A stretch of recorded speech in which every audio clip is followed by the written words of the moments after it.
Hi, this is Dr. Hema, dental surgeon, Ayu Dental Care in Ayu Neuro Multi Specialty Hospital. ఇవాళ topic వచ్చేసి irregular teeth, వంకర పళ్ళు సరిచేయుట, forwardly placed teeth అని కూడా ఉంటాయి, అంటే ఎత్తు పళ్ళు సరిచేయుట. ఇవి ఎక్కువగా చూసేది చిన్నపిల్లల నుంచి చూస్తాం. చిన్నపిల్లలు ఎందుకంటే పాల పళ్ళు ఊడిపోయి పర్మనెంట్ టీత్ వచ్చినప్పుడు ఆ ప్లేస్లో కొంచెం ఇచ్చింగ్ ఇరిటేషన్ లాగా ఉంటుంది. ఇచ్చింగ్ వచ్చినప్పుడు టంగ్తో డిస్టర్బ్ చేస్తారు. అలా చేయడం అనేది కరెక్ట్ కాదు. అలా చేస్తే కనుక మనకి టీత్ అనేవి కరెక్ట్ పొజిషన్లో రావు. అలైన్మెంట్ అనేది కరెక్ట్గా ఉండదు మన మౌత్లో.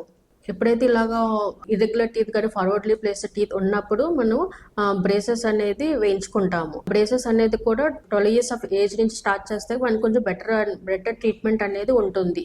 అందులో 2 types ఉంటాయి, బ్రేసెస్ అండ్ అలైనర్స్. బ్రేసెస్ వచ్చేసి మనకి ఇందులో బ్రేసెస్ లో కూడా 2 types ఉంటాయి. సిరామిక్ బ్రేసెస్ ఉంటాయి, నార్మల్ బ్రేసెస్ ఉంటాయి. నార్మల్ అంటే stainless steel braces.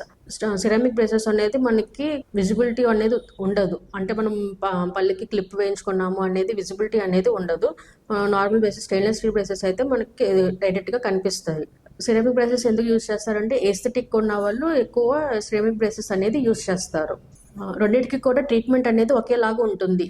Treatment time వచ్చేసి 1.5 years అయితే పడుతుంది. తర్వాత కూడా ఫాలో అప్ కి రావాలి. అలైనర్స్ అనేది ఇన్విజిబుల్ అలైనర్స్ టూత్ కాంటూర్ లో ఉంటుంది. ఇవి 2 to 3 sittings లో మనకి ట్రీట్మెంట్ అనేది కంప్లీట్ అయిపోతుంది. కానీ 15 days కి మన టీత్ యొక్క అలైన్మెంట్ బట్టి మన అలైనర్ సెట్ అనేది కూడా మార్చుకోవాల్సి వస్తుంది. అది 15 days కైనా అవ్వచ్చు, 1 month అయినా అవ్వచ్చు. కానీ మన టీత్ అలైన్మెంట్ అంతా కరెక్ట్ పొజిషన్ లో ఉన్నంత వరకు కూడా అలైనర్ సెట్స్ అనేది మార్చుకుంటూ ఉండాలి. అది మనకి పీరియడ్ టైం కరెక్ట్ గా చెప్పాలి అంటే ఒక 1 to 2 years లోపల మనకి టీత్ అలైన్మెంట్ బట్టి కరెక్ట్ పొజిషన్ అనేది ఉంటుంది.